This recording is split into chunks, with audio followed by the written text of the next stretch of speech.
So the party position is at the moment the party leader will contest.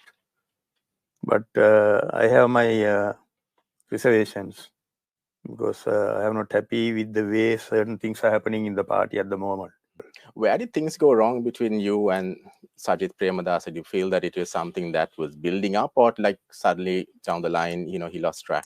No, basically, when we started the party, you know that we moved away from UNP. Yeah. Then we moved away together with another 92 MPs, I think, at that time. So we thought the reason why we moved away from the UNP was the traditional political culture, what the UNP was moving forward, and the party leaders' attitudes. So when we moved away, I thought that we will be definitely going in a different direction. But now I realize that this party was moving in the same direction, same political culture, same practices. I don't see much of course, the UNP leadership had a lot of maturity. I must give the credit to him for that, because he's the one who brought me to politics also. Right.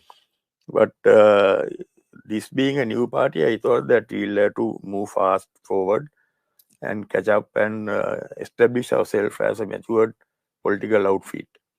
But I didn't see that happening. So there's no attempt from the others in the party as well to try to sort of... No, basically, Easwaran, in this political field, you come across only very little gentlemen, right? Few limited gentlemen.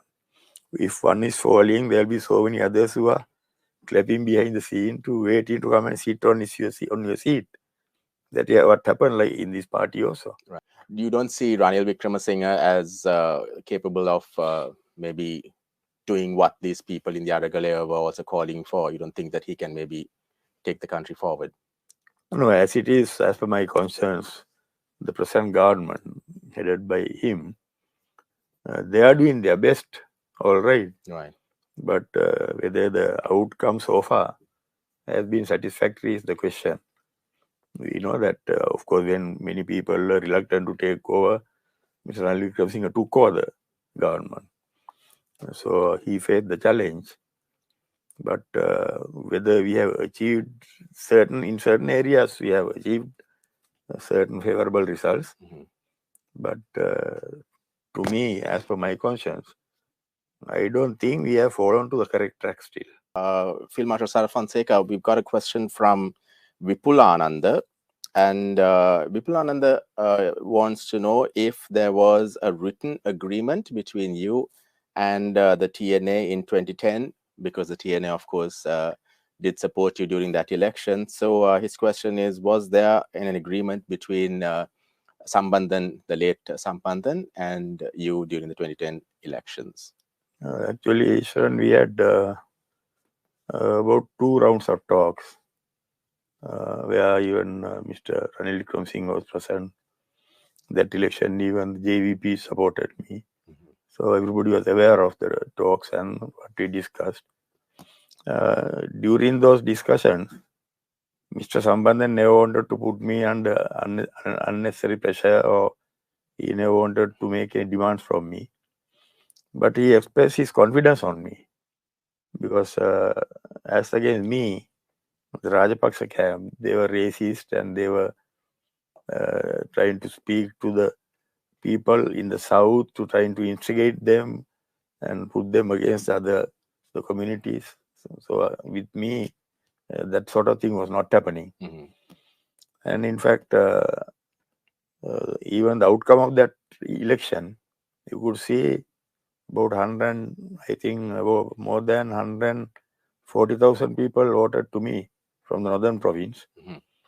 Soon after that, after 3 months, during the general election, only 50% of that was voted to TNA. So the Tamil people themselves, they had some confidence on me. Okay. And I was contesting only 6 months after the war. Do you feel this term war crime is being used by the UN, especially Human Rights Council, continues to keep us on the agenda?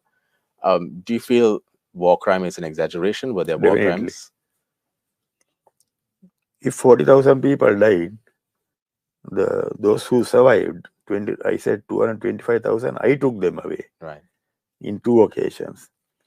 First 19th of April from Vellamulli Vaikal, I took 150,000 people out. Then about 1 week before the war ended, from Mullatiu, I took 85,000 people out. So those people, we look after them, took care of them. If 40,000 people died during the last stage, wherever you go and try to dig a hole somewhere, you must come across skeletons. Right? You know the situation there. I don't think even the figures the government agent was there. Even the figures they were projecting, 40,000 has not gone missing. And on the other hand, we tried our best to ensure that we don't inflict casualties to civilians.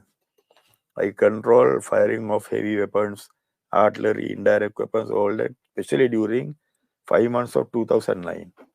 That is why in 2009, I lost 2,000 soldiers. We were controlling fire.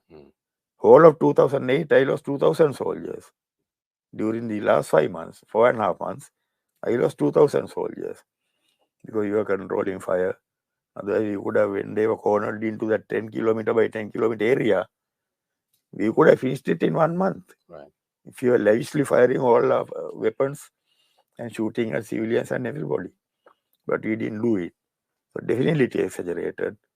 If that is a fact, then you must be able to go and wherever you dig, you must come across graves. So you don't believe there may have been rogue elements in the army who committed certain crimes, and that there would have been an incident or two. I can't rule out. Right. But I have spoken in the parliament also once. I don't have to come out and repeat those things.